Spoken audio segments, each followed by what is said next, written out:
Geez. Uh, 2021, I believe, was some of my first coaching sessions. Thank you. Yeah. Thank you, Trevor. Kenny. Hi, all. I'm Kenny Butler. I took my classes at the California Rehabilitation Center in Norco, California, which Inside Out through the Pitzer College had a 12-year partnership with the institution, and now it's closing. And I took my first Inside Out class in 2018, and I became a coach in 2021, and now my whole life is Inside Out. Globally, so I'm a global inside out guy. So, yeah.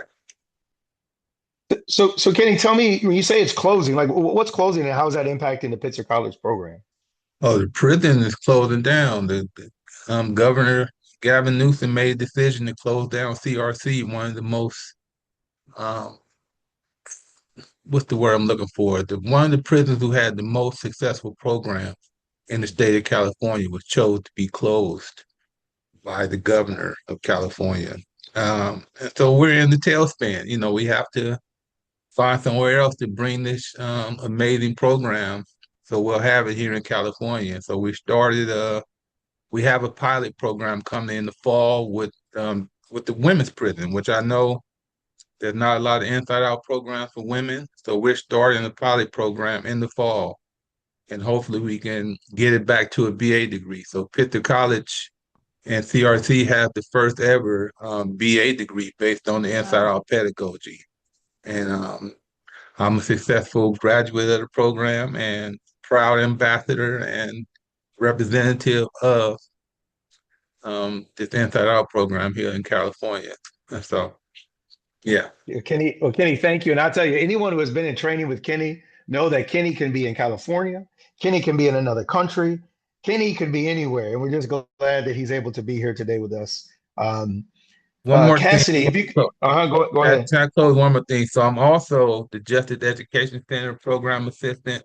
So I've come full circle. The program that I started in as a student, I now am on paper the program assistant. In reality, I'm the co-director of this program here now. So, yeah. That's amazing, and this is why we're here today to talk about the impact and from it from being an inside student to a training coach and how it's being impacted throughout our lives. So thank you, Kenny. Cassidy, if you could share your name, of course, where you took your inside out class and when you became a training coach. How are you gonna make me go after that, Tori? It's always a running joke every time somebody comes in after Kenny. My name is Cassidy. I'm coming in from Harrisburg, Pennsylvania. Mechanicsburg. It's right outside of Harrisburg. It's just easier to say. I took my first and only Inside Out class in spring of 2023 through Arcadia University. Now, excuse me, I was a community student, so everything was virtual. So I have not been privy to or had the privilege of participating in an actual inside out classes in carceral settings. But in spring 2023 was when I took my class. Our story with Stu Pierce at Arcadia. And very shortly thereafter, I think it was right after, we had finished the semester, I was in contact with Lori and finding out how I could come on board as a coach and just stay involved. And have been since. Cassidy, thank you so much. You're right. It's hard going after Kenny, but you did a good job. Okay, you did a really good job, and we appreciate you being here. Yusuf, let's tell us your story, your beginnings of Inside Out. Thank you, Corey. Yes, hello everyone. My name is Youssef. I was incarcerated at CRC with Kenny in Southern California, and took my first Inside Out class in about 2017 or 2018. I was the first to graduate from Pitzer College through all Inside Out curriculum, and I was released in 2022, in the summer of 2022. About 6 months later, I was someone put me in contact with Lori, and I applied to become a coach, and I've been a coach ever since. And yeah, it's just been it's been a really great experience for me.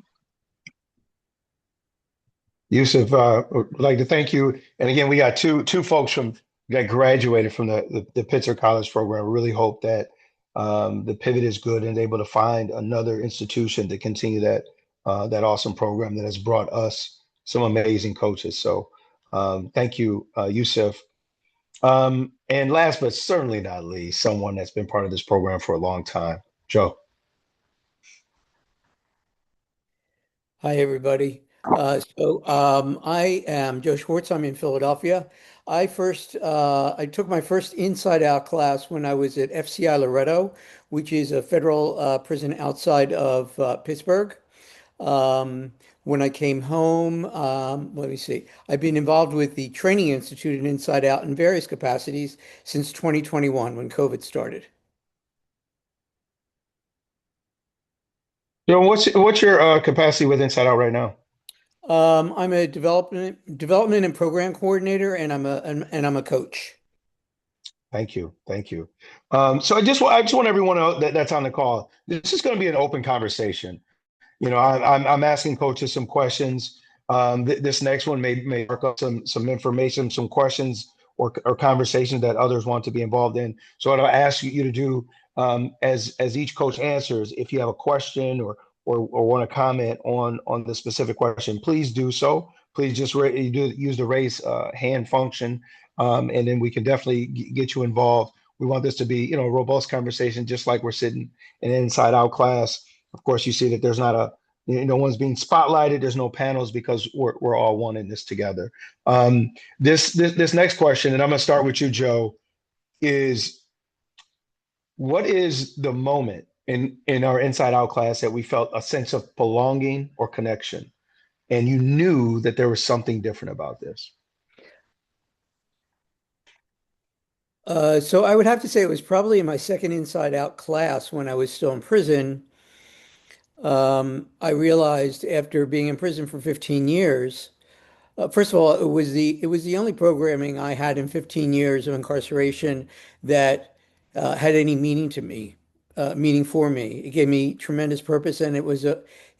I experienced that in the second class when I realized that what I was being asked to contribute to the class was actually being valued by everyone who was there. And I thought, whoa. This is totally different than a decade and a half of being a number in a large population where I felt the outlier to such a great degree. It was really revelatory, and I probably in that moment, even before going through, I was privileged to take 3 inside out classes before I was released, but it was in that moment that I realized that this is something I want to contribute to. I want to invest myself in this program because it really changed many things for me. And Joe, so I'm gonna put you on the spot. You say it changed many things. Name something that comes right to mind of what helped or what changed. What did Inside Out change for you, and what that has had an impact today?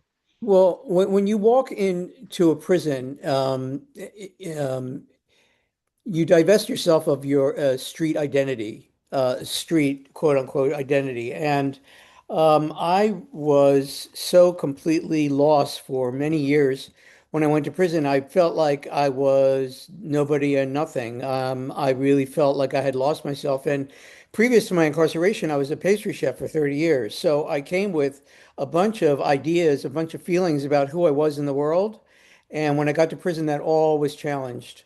And so I went for a decade and a half, not really knowing like who who I am and what do I want to Mhm. do. And I wasn't even sure that I was going to be walking out of prison under my own steam. I was 65 years old when I finally left, but before that happened, I was thinking, well, you know what, you might get shipped out of here in a box.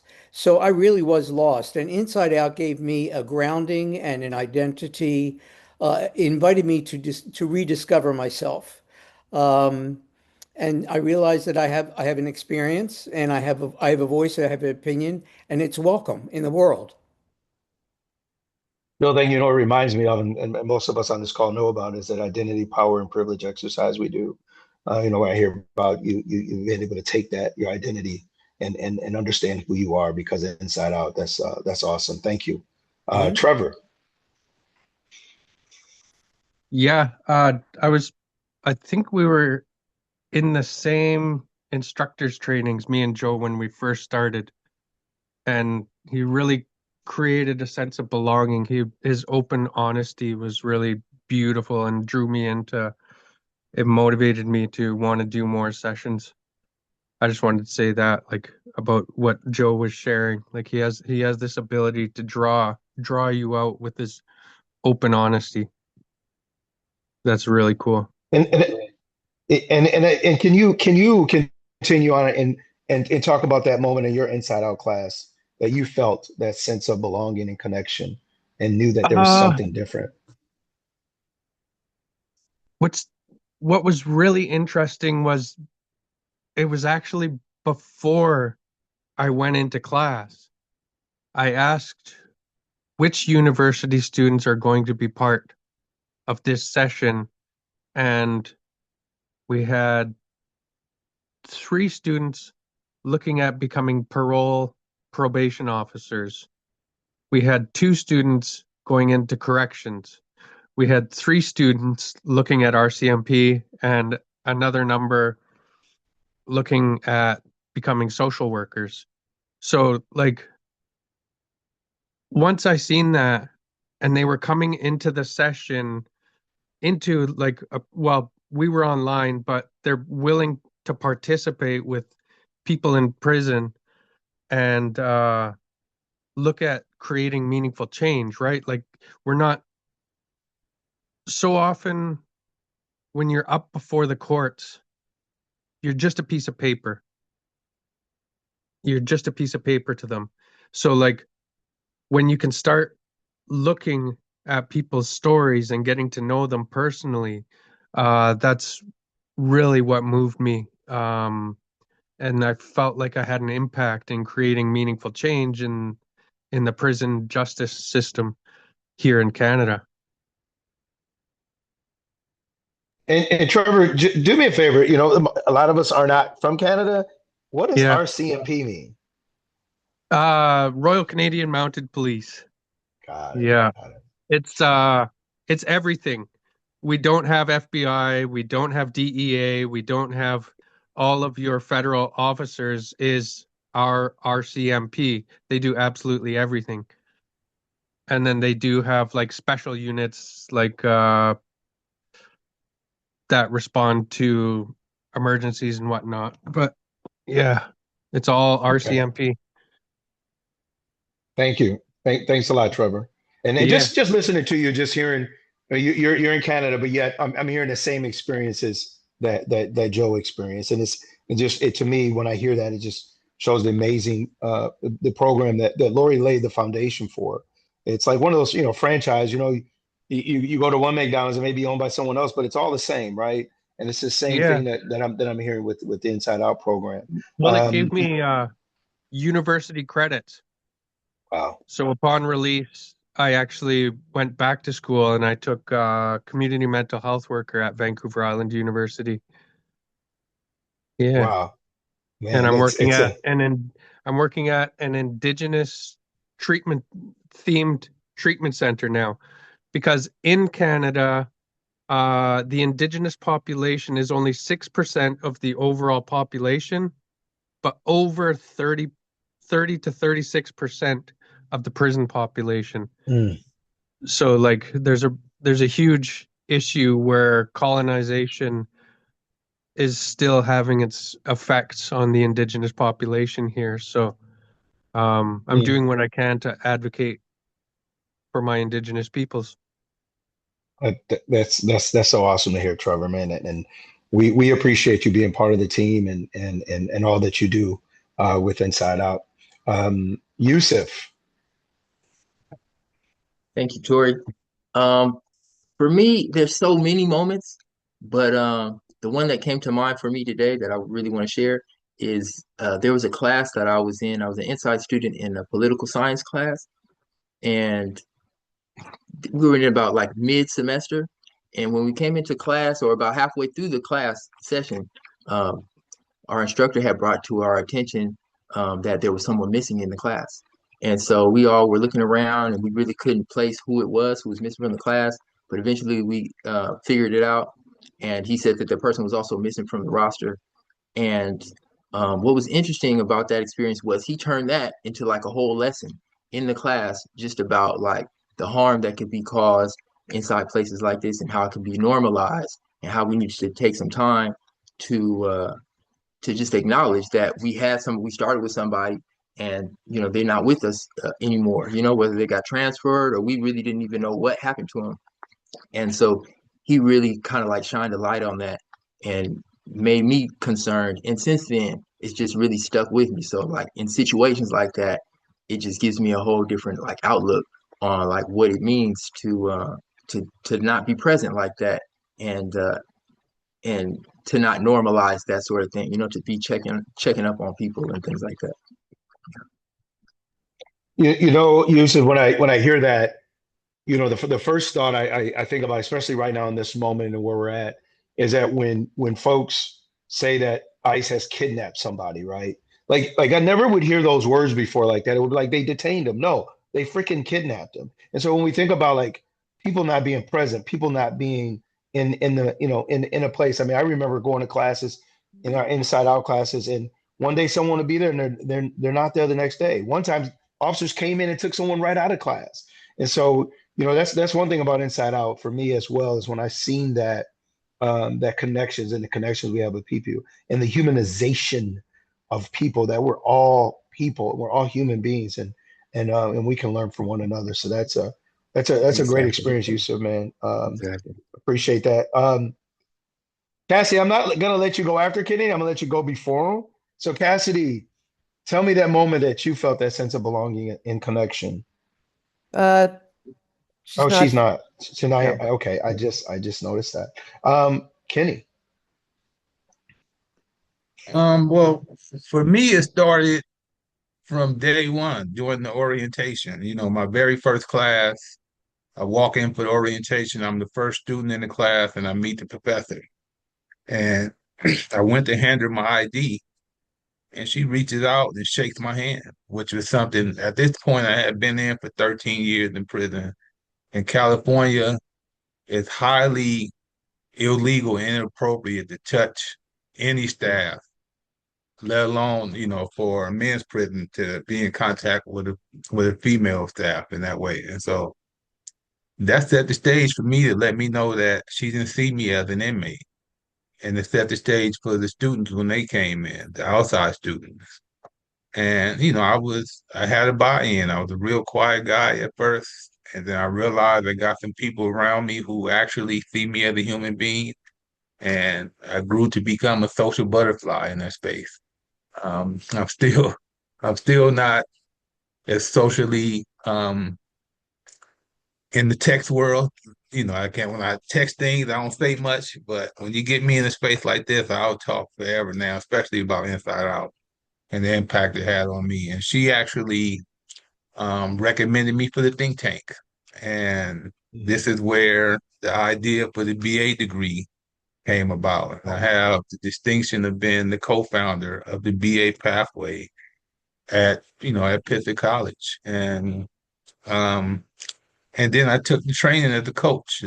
I became the first coach at CRC my first time after my first semester. And then I met Tessa Hicks, who's now my supervisor here, Tessa Hicks Peterson, who popped in for a moment. I don't know if y'all saw her, but she started this program at CRC back in 2014. And yeah, and I met, some amazing people, and I'm just hooked. I don't know what else to do. I don't know what my life would be without Inside Out. It actually changed my whole trajectory of my life. I was a gang member, drug dealer, never had a job in my life, always worked in what I call the informal economy. And now, I'm a professional. I've been to 14 different countries. I make friends easily, something I didn't do inside of CRC. Used to smile. He knows me. I didn't talk to a lot of people inside. But this program changed my whole perspective on the world and opened up. Now I'm a Fulbright fellow. Did some work in Uganda, and Inside Out is globally known. What Lori sent me to Denmark to represent Inside Out, and I stood on the stage in front of a bunch of professionals, and even they had like their secret service who was a part of this conference, and here I am on stage Mm. representing Inside Out, and so yeah. Hey, Kenny, can we all I just really want us all just to take this moment. I've asked like two questions, and in the impact of what I'm hearing of Inside Out amongst these coaches, from folks who are sitting on the board of Inside Out right now to folks that's at Pitzer College and in administrative positions. You got Trevor out in Canada talking about helping people with substance use and helping the indigenous folks in Canada. Yusuf is an absolute a great artist, and his connections with Inside Out continue. And so, does anyone have any questions or any comments about even some of their inside students who has had an impact on, once they come home? And we can take this time to celebrate these coaches in this moment right now. And like I said, I'm only asked two questions, and it's, I mean, I'm sitting here holding back like emotions because I can feel the impact that Inside Out had on me. Um, I know Paul Dross is on this call, and he knows this person. Dr. Lampert, I'm here in Michigan, and she was my instructor in 2015. Her energy and what she brought inside. What I said was, Inside Out gave me my intellectual espresso. I had 8.5 years left, and I was lost, and it was gave me that motivation that really hyped me up to say, you know what, I need some transformation in my life. And so it has been impactful. And so anyone has any questions right now or any comments for the coaches in this moment?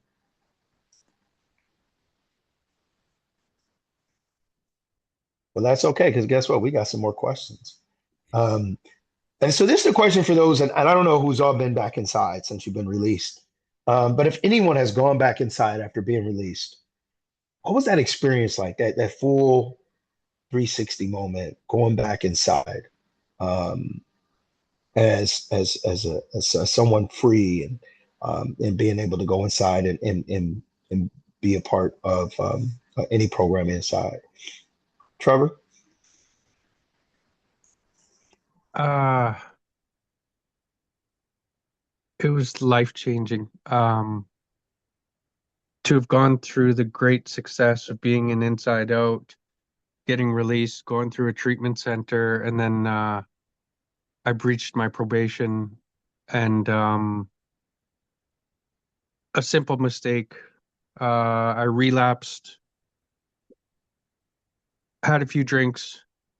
I was going to my friend's house in like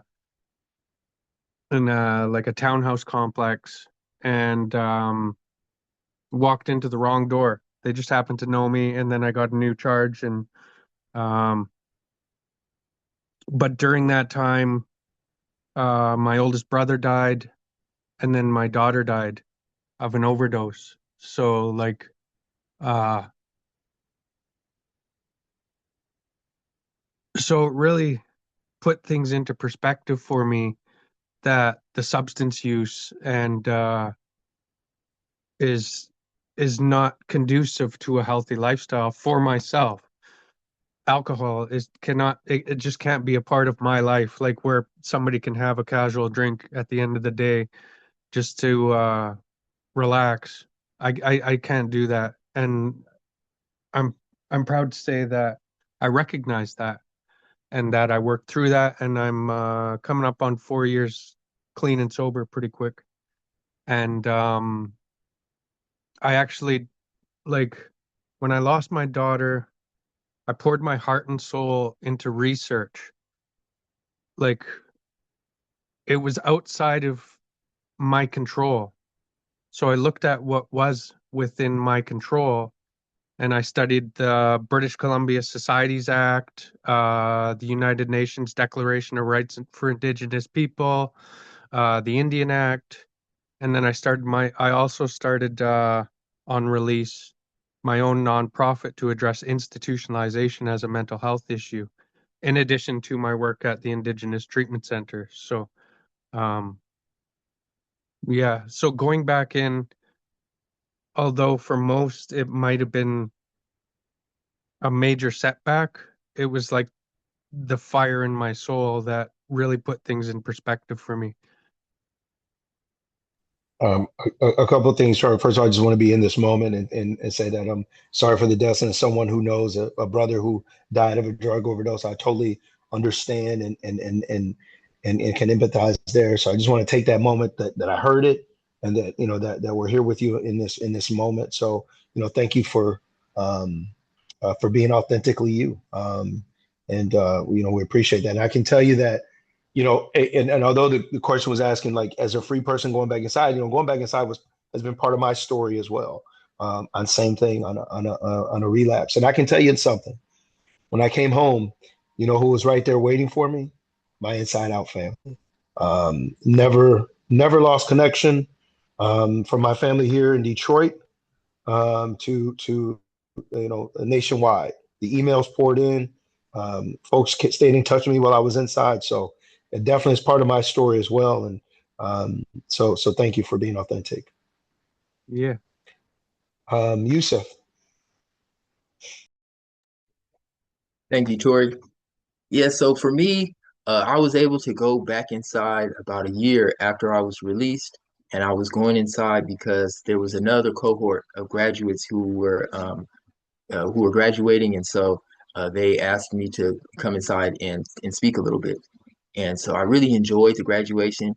The feeling was a little bit it was a little awkward, I think, partly because I had a lot of history there, but then also I think because it seemed like the people who I went in with were kind of watching me to see if I was having an awkward time. It was awkward for them, and they wanted to see how I was going to react or respond. But when I went inside, I just felt a really huge sense of responsibility, responsive duty, and like connection and belonging because I saw all these guys who I was incarcerated with. A lot of them, really all of them are home now, but they were really happy to see me. Some people that didn't know me, and just recognized me, but they were really happy to see me. But the thing about it was, everyone wanted to know like what they were going to do when they got out. Now that they have these degrees, they're getting ready to graduate, and they're the first who's ever done anything like that. They're like, "What do we do?" Because everybody knows about the vocations that formerly incarcerated people traditionally get into, but they really needed somebody to kind of paint a picture, someone who's been out there tell them, what opportunities are available. And one of the main opportunities that I started with and probably ended with is the Inside Out program, right? Because that's the program that, like Tori said, is right there for you as soon as you get out. And the opportunities are endless. They look like fellowships. They look like a lot of different things. Inside Out coach training, meeting a lot of different people. And so I explained all of that in the speech, and I felt like I did a really good job because, those people, I mean, people in general, but that specific group of people really needed to hear something, that would help them and hold them on, to know that when they got out, that they had opportunities from someone who's experienced it. And so I was glad that I was able to do that for them that day. Yusuf, I'm gonna take this time right now, man. Is there an announcement that you can make for us? You just said Yeah, fellowship. Let's yeah. uplift you So right now in this moment. Tell us about the fellowship that you just been awarded. Yeah, so I was just awarded. Thank you, Tori, for bringing that up. I was just awarded the Samuel Belonging Fellowship, and I'm just really excited about that. I'm supposed to be doing some research over the next 6 months about the Inside Out think tanks and just comparing different think tanks to each other and their experience, things that we can work on potentially, things that work really well in certain situations. So I'm really, really excited about meeting all the new people in the think tanks around the world and just digging in and finding out what I can learn. Yeah. Congratulations, Thank you, Lord. congratulations, So much love. Yusuf. So I'm gonna say this. I know there's some instructors right now in this call that's got think tanks. It's been a part of think tanks. Throw those Yes, emails please. in that I'll be chat. reaching out. So Yusuf can reach out to you. Paul Drouse. So just and I tell you, Michigan Theory Group, Paul has had a hand in that. The think tank here in Michigan has been absolutely phenomenal. So, Yusuf, I know that definitely some information can come from that, man. But congratulations on being awarded this fellowship. Thank you, Paul, for putting that in the chat. Um, wow. Anyone got any questions? I've been asking these questions. I know someone that's on this call has got a question for a particular coach, have a comment, or something that they can relate to what some of the coaches have been talking about.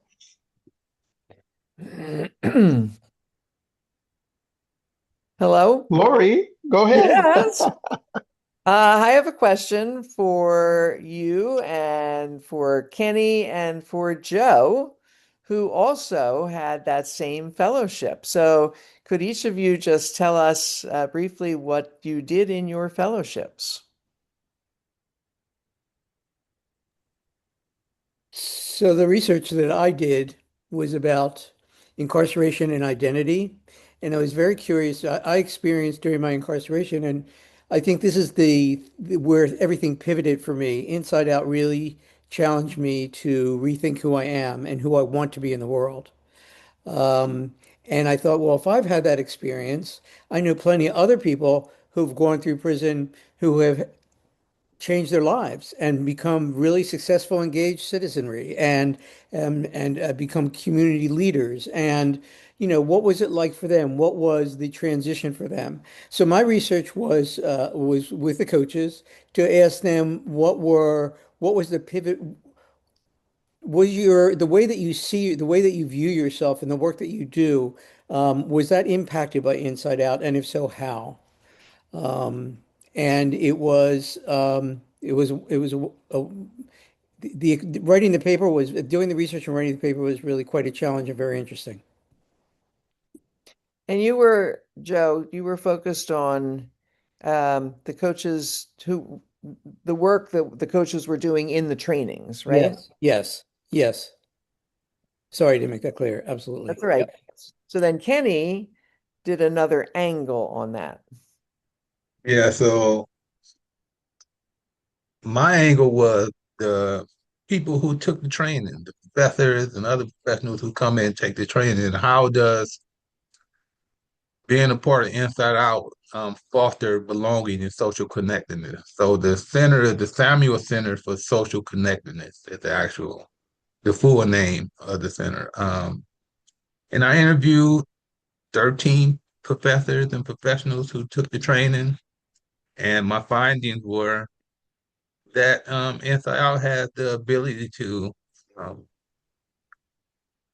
impact social connectedness, belonging. But the shortfall was that this was done over Zoom. And so some people felt that one professor jumped in who shouldn't have been interviewed, but she found her way in and she actually did the training in person.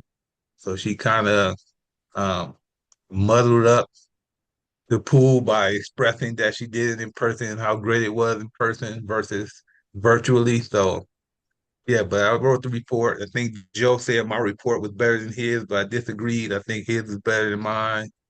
And Tori's was greater than everybody. And I think Yusuf probably topped the cake when he finished this report. Yeah, so but it was an amazing experience for sure. And I got a nice little stipend every month. They helped me through the hard times during, because I've been a full-time student. Um, I actually finished my college degree on campus, so I didn't finish inside. I came to school and I've been a student ever since. I'm on my way to graduate with a master's degree in public administration in May. In fact, I have to defend my research um, on Wednesday, so I'm kind of stressed out about that right now. Just being on the stage and talking about the work I do. But yeah, Man, wow.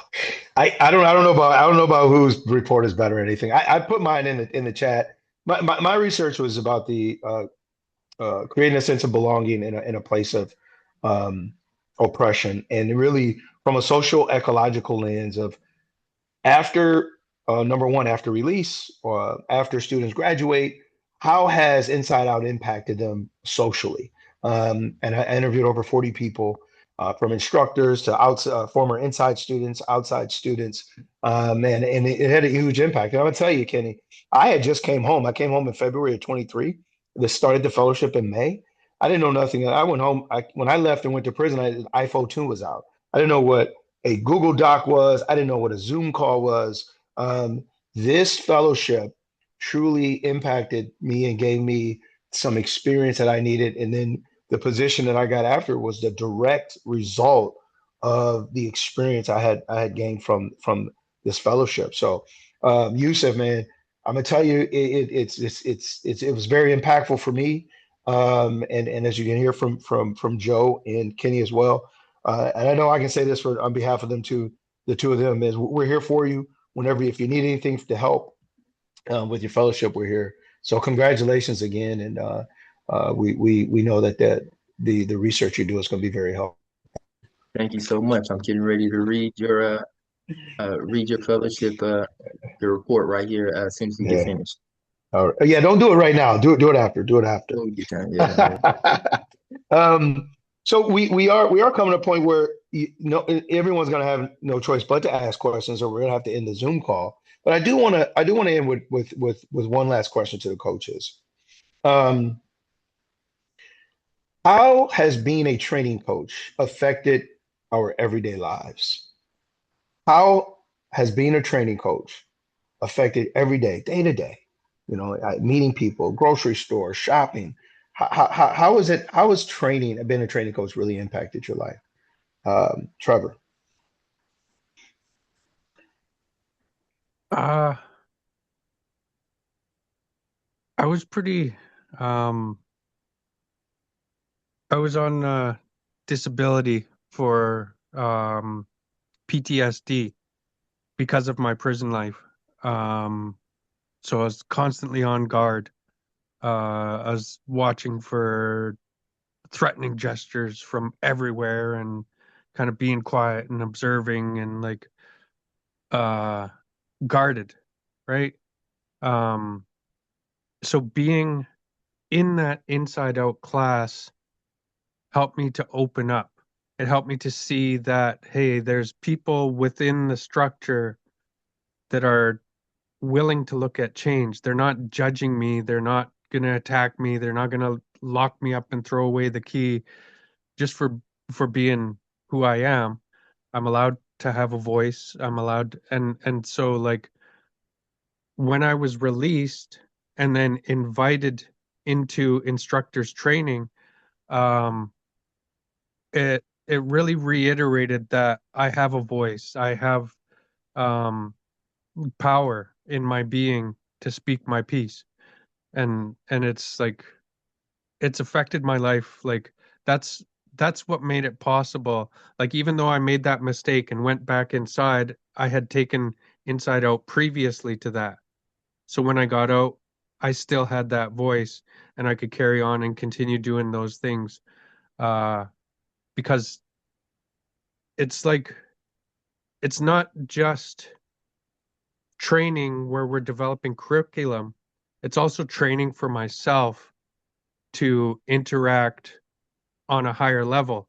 Like in those sessions, we're talking with university professors and we're helping them develop curriculum, right? Like it's mind blowing that we can sit in on that now from the lives we've lived previously. Thank you, Trevor. Joe. I think on the most basic level for me, and I think it's true for many of us who have been incarcerated. I think self-imposed stigma is the thing that keeps us back more so than the stigma that we project or perceive exists in society, and there's a great deal of it. But it sounds trite to say it, but it's true. The only limitations that exist for me are the ones that I put on myself.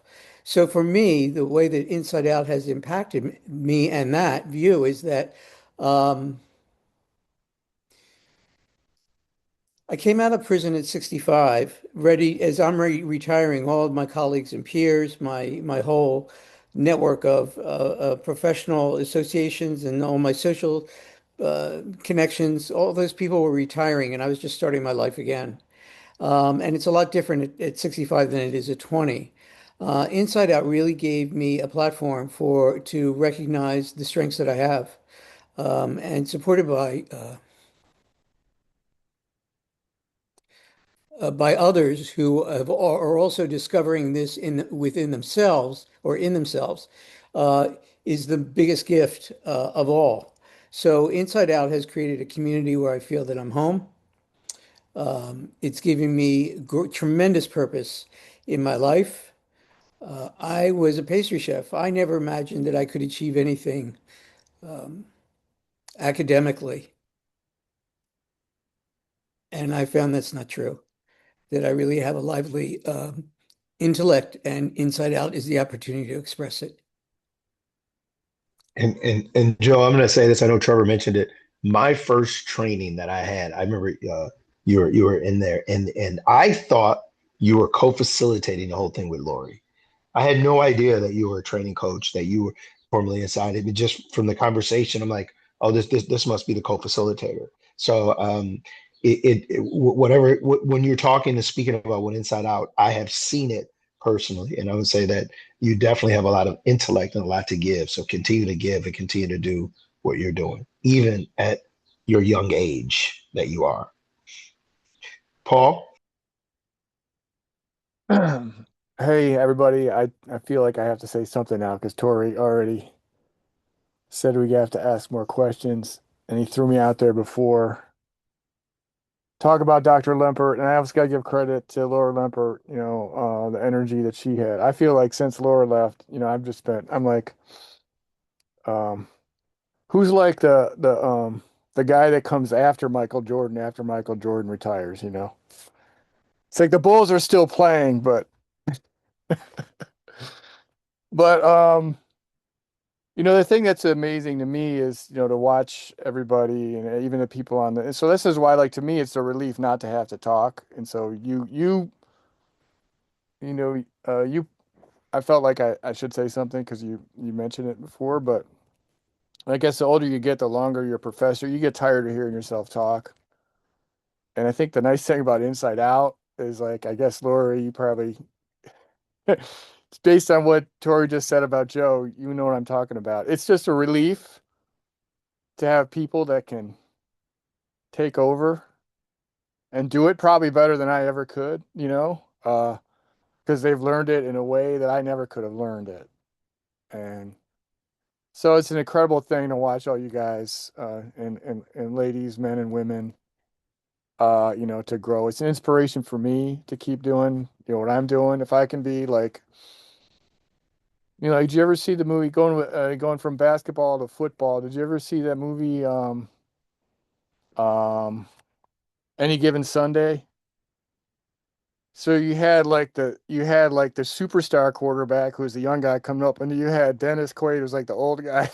But once in a while he has to go back in and he's just got to get like a few inches. That's kind of what I feel like. If I can just get a few inches and then I hand it off to these guys, they take over. And so we're working on really cool projects right now with our think tank, the Theory Group, and with all the growing network of people on the outside, it's become like a multi-dimensional thing, that kind of feeds itself inside and out in this really interesting way that we don't even know where it's going to take us yet. So I don't know. That's why I had to come on today because I just wanted to listen to you guys and and uh, and and and and learn from your example. So thank you. And thank you, Paul. And I'm going to lift Paul up right now too, as like Paul is saying. So Paul has got the inside Michigan Theory Group right now, and there's a couple meetings this week for all the guys were part of that program who are home now, which I think, man, it's like almost 10, 15 of us. And so Paul's doing an excellent job out here and really probably has a group of training coaches himself, right? Like that could be training coaches. In fact, a couple of Mm. them are on the team. So thank you, Paul, for what you're doing here in Michigan, what you're doing for Inside Out. Kenny and Yusuf, Yeah, I still need you to answer that question. I need you to answer that question. If how has being a training coach affected your everyday lives? Well, for me, I shared. I took my first training in person inside, and I, when I was released, Ella, rest her soul, reached out to me and said, "You have to be a part of this." So what I found with being a coach, it gave me a sense of purpose. Being incarcerated for 15 years, never having any really marketable skills that I knew of anyway. And then I get in this space with this inside out training, being a coach, and constantly being reminded that I have something to offer, that my voice is needed, the impact I have in the world, is something that I had to recognize. And I only found this through being involved in Inside Out. Other than that, I was just, another black man caught up in the mix. And then I get in this space, and now you know, I'm, I don't like to toot my own horn, but I'm sort of celebrity in this Inside Out space. Me and Joe was just at this conference at NCHEP, and everybody knew who Kenny was. And that's only from being on these screens inside these Inside Out trainings. And of course, the Inside Out newsletter, stories that were done about me, about Inside Out. And, it really, like I said, it just gave me a sense of purpose. And it kept me grounded and wanting to stay focused and not um, returning to the criminal lifestyle. And so Inside Out sustained me during my first year of transition while I was in school, jumping on these Zooms, having these engaging conversations, meeting Tori, meeting Joe, meeting Trevor for the first time on Zoom, so it just gave me again a sense of purpose. And now, I've I run with it now. I love being known for Inside Out. Um, yeah, and now we're trying to take this show on the road to a new facility, and I'm the face of the program here in California. Um, and so it's just, just a great experience to be, you know, what I refer to as a cultural ambassador for Inside Out, letting people know that there are programs that can change lives. And I'm living proof what Inside Out can do for individuals if they're given the opportunity. And so I implore all to get involved in Inside Out. Anybody who has some heart and passion and compassion about, this system that we call mass incarceration, if you want to break that cycle, get involved in Inside Out. Bring people, give them a seat at the table. I was given a seat at the table, and I ended up being a senator at Pittsburgh College, one of the top liberal arts colleges in the United States for sure, and probably the first ever to be incarcerated and be a senator on the school, as part of the school. And now we have 5 people who came behind me, um, who have been senators while incarcerated. So yeah. Hey, the hits they keep coming. They keep coming. I say hits as number one hits, and all the impact and how powerful this program is. Yusuf, how does it affect your daily life being a training coach? Thank you, Tori. I don't want to. It's hard for me to not like kind of reiterate what has already been said, but I think that it's just interesting when people describe jobs. A lot of times they talk about like the pay and maybe like the travel, but also they'll say something like, "Oh, it's respectable work." Sometimes if you're talking about different jobs, I don't want to get into like what people consider respectable work, but I think there's something to that, and I feel like that's what we're talking about when we say that like if I didn't have this job, then, you know, I'm scared to think about like what I would say when people ask me, what have you been doing with yourself? What have you been up to? Type of thing. Or when I'm filling out a resume or applying for something, it just feels really good when I start to elaborate about this. Or if I meet a stranger and I talk to them about it, meeting people on an airplane and stuff like that. And so I can't really imagine what it will be like, to not have those feelings that I get when I reach out to people and they're like, "Oh man, that's amazing. I had no idea." Those type of reactions. I feel like they do a lot for just for my mental health. And then speaking on mental health as well, um, I don't know that I would be being a teacher, instructor, a trainer, coach. It puts me inside like groups where we're doing a lot of like reflective exercises and things like that. And there's a lot of that. I had taken a part in a lot of that while I was incarcerated, but um, it's not guaranteed once you're released. And so being involved in this program has really helped me to stay connected to myself and to like just coincidentally, or inadvertently working on my mental health and my wellness through a lot of the groups and the activities that we do, conversations that we have. So I can't even really quantify how much that's helped me. So I just really appreciate it. Yusuf, thank you. And Lori, I see your hand up, Lori. Go right ahead. That's because I put it up because, Tori, I would love for you to answer that same question. Oh boy. Okay. It's it really for me honestly. So I can tell you on Saturday, my mother and I went to a restaurant and then we sat at the bar to eat.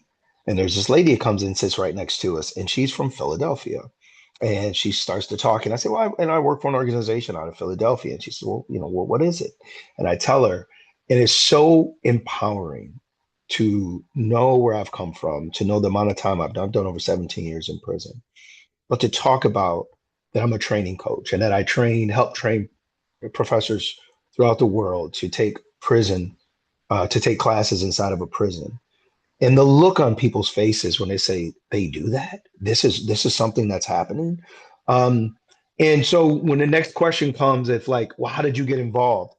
I'm not even afraid to answer that because my experience of where I've been has created an opportunity that I have today. Not only as a training coach, but also as outreach and special programs coordinator for the Inside Out Center. I get to talk to trained instructors every day. And Lori, I tell everyone, it's hard to get off the phone with them sometimes. They have so many questions to ask me about their Inside Out class of what do we do here in Michigan? What does this exercise look like? How can we do? And so it's really has been like keep on giving. I'm the reciprocity that happens as from being a training coach for being involved with Inside Out on a daily basis. And I'll tell you one other thing before I end is that it honestly helps my conversation with people.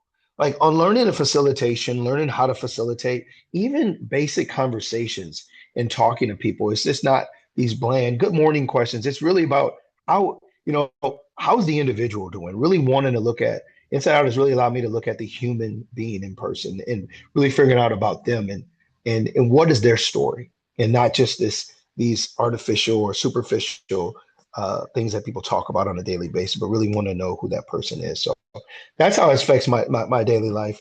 I love it when people ask what I do. It's empowering. It's really cool. So thanks for asking. Thank you for wanting to know how it impacts me, Lori. And we've got like 5 minutes left, 5 to 10 minutes left. So now I'm just going to open up the floor for comments, for questions. I can be specific to Shaul. Thank you for coming. We really appreciate it. Thank you for representing the University of Oregon. And thank you for all you do for Inside Out, Shaul.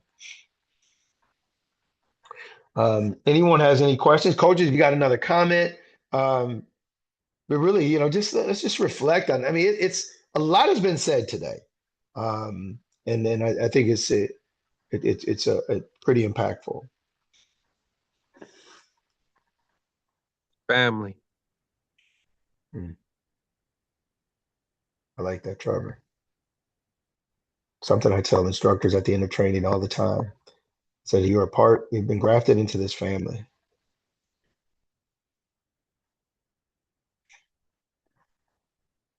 Miriam, I'm not going to put you on a spot, but kind of am. You earlier you said it. You wanted to know what Inside Out was about.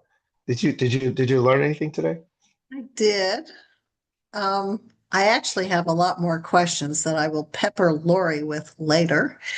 But but it was really a pleasure hearing you guys talk. And also, since I know all about you, where you live and what your social security number is. So for those who don't know, I do the payroll, which is why I know these things. And anyway, so it's really nice to just take somebody off of a piece of paper and see their Mm. face. So thank you. Thank you, Miriam, and thanks for what you do. Because as much as we all love what we do, that pay is important. So thank you. Thank you. Got to pay those bills. I wonder, oh, can I say something? Uh, Absolutely. Right. Paul, I wonder if I could put you on the spot and ask you to share. I don't know if you'll remember it. Something that you shared at the 25th plus anniversary. Do you remember we were inside the jail and we had people come up and you talked about what happened to you at Pendle Hill? Does that ring a bell? Um, The tick? yeah, okay. So I was wondering if it was the tick. Yeah. Yeah, yeah. So, when I was at my Inside Out training at Pendle Hill outside of Philadelphia, I was staying down. We had all our meetings in like this common building, like this retreat center. But I was staying in like it was like a cabin or a house that it was down like a path through the forest. So I was sharing it with like a couple other people, and then we would sort of get up in the morning and hike up there to the thing. And